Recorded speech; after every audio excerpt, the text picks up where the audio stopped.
ఒక అమ్మాయి మీకు ఫోన్ చేయబోతోంది. ఆ అమ్మాయి ఎవరు? ఈ రాశి జాతకులకు ఎందుకు ఆ అమ్మాయి ఫోన్ చేయబోతుంది? ఈ రోజు కలిగే శుభ అశుభాలు ఏమిటో ఈ వీడియోలో తెలుసుకుందాము. అంతకంటే ముందు ఫ్రెండ్స్, వీడియోని పూర్తిగా చూడండి. అప్పుడే మేము ఏం చెప్పబోతున్నామో మీకు అర్థమవుతుంది. వీడియో నచ్చితే తప్పకుండా ఒక చిన్న లైక్ చేయండి. మీ లైక్ మాకెంతో సపోర్ట్ అండ్ ఎంకరేజ్మెంట్ గా ఉంటుంది. ఇక ఆలస్యం అనేది ఏమాత్రం లేకుండా వీడియోలోకి వచ్చేద్దాము. పోలేరమ్మ తల్లి జ్యోతిషాలయం. మీరు ఎక్కడెక్కడో జ్యోతిష్యం చెప్పించుకొని నిరాశ చెంది ఉన్నారా? అయితే ఒక్కసారి గురువు గారికి ఫోన్ కాల్ చేయండి. దూర ప్రాంతాల్లో ఉన్న వారికి ఒకే ఒక్క ఫోన్ ద్వారా వెంటనే పరిష్కారం చెప్పబడును. మీ ముఖము, ఫోటో, చేయి, పేరు, వయస్సు, గోత్రం వాట్సాప్ చేయండి. ప్రేమ, పెళ్లి, ఉద్యోగం, రాజకీయం, విదేశీ ప్రయాణం, ధనం నిలకడ లేకపోవడం, భార్యాభర్తల మధ్య గొడవలు, ఆస్తి తగాదాలు, అప్పుల బాధలు, స్త్రీ పురుషులకు పర్సనల్ గా ఎలాంటి సమస్యలున్నా పరిష్కారం చూపబడును. గురూజీ రామరాజు గారు. Phone number 9701875831. ఒక స్త్రీ మిమ్మల్ని ఒక విషయంలో సహాయం అడిగే అవకాశం ఉంటుంది. ఏ నిర్ణయం తీసుకోవాలి అనుకున్నా సరే జాగ్రత్తగా వ్యవహరించండి. ఆ అమ్మాయితో మీరు మాట్లాడకుండా ఉండకపోవచ్చు. ముందు మాట్లాడే పరిస్థితులు అయితే కలగబోతున్నాయి. కానీ అసలు ఆ అమ్మాయి ఇలా ఫోన్ చేస్తుందని, మిమ్మల్ని సహాయం అడుగుతుందని మీరు కలలో కూడా ఊహించి ఉండరు. కానీ వారికి మీరంటే గౌరవం కావచ్చు, లేకపోతే ఇది వారి స్వార్థం కూడా కావచ్చు. వారికి సహాయం చేయడం మంచిదే అండి. కానీ వారికి చేసే సహాయం మీకు కీడు చేయకూడదని గుర్తుంచుకోండి. ఆచితూచి వ్యవహరించండి. తెలివితేటలు ప్రదర్శించొద్దు. వారి యొక్క కష్టాన్ని, వారి యొక్క ఇబ్బందిని చెప్పారు. కానీ ఆ యొక్క కష్టం, ఇబ్బంది వచ్చింది నిజమా కాదా అని ఆలోచించుకుంటూ ఉండిపోతారు మీరు. ఇక ఏ పని చేయడం వల్ల ఎటువంటి పరిణామాలు సంభవిస్తాయి అనే విషయంలో చాకచక్యంగా ఉండడం ఉత్తమం.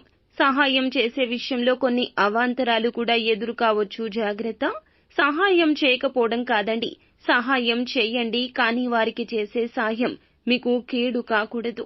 ఎటు నుండి ఏ హఠాత్ పరిణామాలు సంభవిస్తాయో అనే విషయంలో నిర్ణయం తీసుకోండి. అలాగే మిగిలిన అంశాలు చూస్తే మిశ్రమంగా ఉన్నాయి. ఇక ఒక అవకాశం ఈ రోజు మీ తలుపు తట్టబోతుంది. చాలాసార్లు ప్రయత్నించిన దక్కని ఈ యొక్క అవకాశం మీ ముందుకు వస్తుంది. విదేశీ యానానికి సంబంధించింది కావచ్చు, ఉద్యోగానికి సంబంధించింది కావచ్చు, వ్యాపారానికి, ఆదాయ మార్గాలకు సంబంధించింది కూడా కావచ్చును. ఉద్యోగానికి సంబంధించింది కావచ్చు, కావలసిన ఆదాయ మార్గాలకు సంబంధించింది కావచ్చు. ఒక వార్తనైతే వినబోతున్నారు. చాలా కాలంగా వీటి కోసం ప్రయత్నాలు చేస్తున్నట్లయితే ఇప్పుడు మీకు మనశ్శాంతి కలుగుతుందనే చెప్పొచ్చు. కొన్ని అవాంతరాలు ఎదుర్కొంటారు. అంటే పరిస్థితులు అనుకూలంగా ఉండొచ్చు. ఆ సమస్యలు ఎదుర్కొని, సమస్యలను పరిష్కరించుకుని ఫలితాలు చేజిక్కించుకోవడంలో ఉన్న తృప్తి అది వేరే విధంగా ఉంటుంది. ఇలాంటి అవకాశాలు ఈ రోజు కనిపిస్తున్నాయి. విదేశాల్లో ఉండి స్వదేశానికి తిరిగి రావడానికి, ఇక్కడ అవకాశాల కోసం ఎదురు చూస్తున్న వారికి మంచి ఉద్యోగ అవకాశం కానీ, మంచి వ్యాపార అవకాశం కానీ దొరకబోతుంది.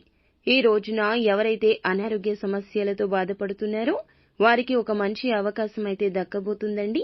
విముక్తి అయితే కలగబోతుంది.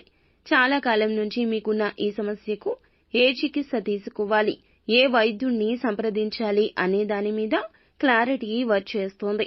నూతనంగా ఉద్యోగ అవకాశాల కోసం ఎదురు చూస్తున్న వారికైతే వారి ముందుకు ఒక అవకాశం రాబోతోంది. బంధువులతో చిన్న గొడవలైతే ఉన్నాయి. జాగ్రత్తగా ఉండండి.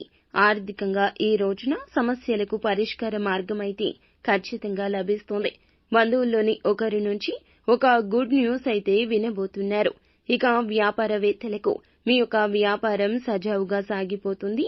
కొన్ని కీలక నిర్ణయాలు తీసుకుని నిర్ణయాలు అమలు చేయడం కోసం కుటుంబ సభ్యుల యొక్క సలహాలు అయితే తీసుకుంటారు. ఇక మీకు అంతా కూడా మంచి జరుగుతుంది. మరిన్ని శుభ పరిణామాలు పొందుకోవడం కోసం నిత్యం శివారాధన తప్పనిసరిగా చేసుకోండి. అంతా మంచి జరుగుతుంది.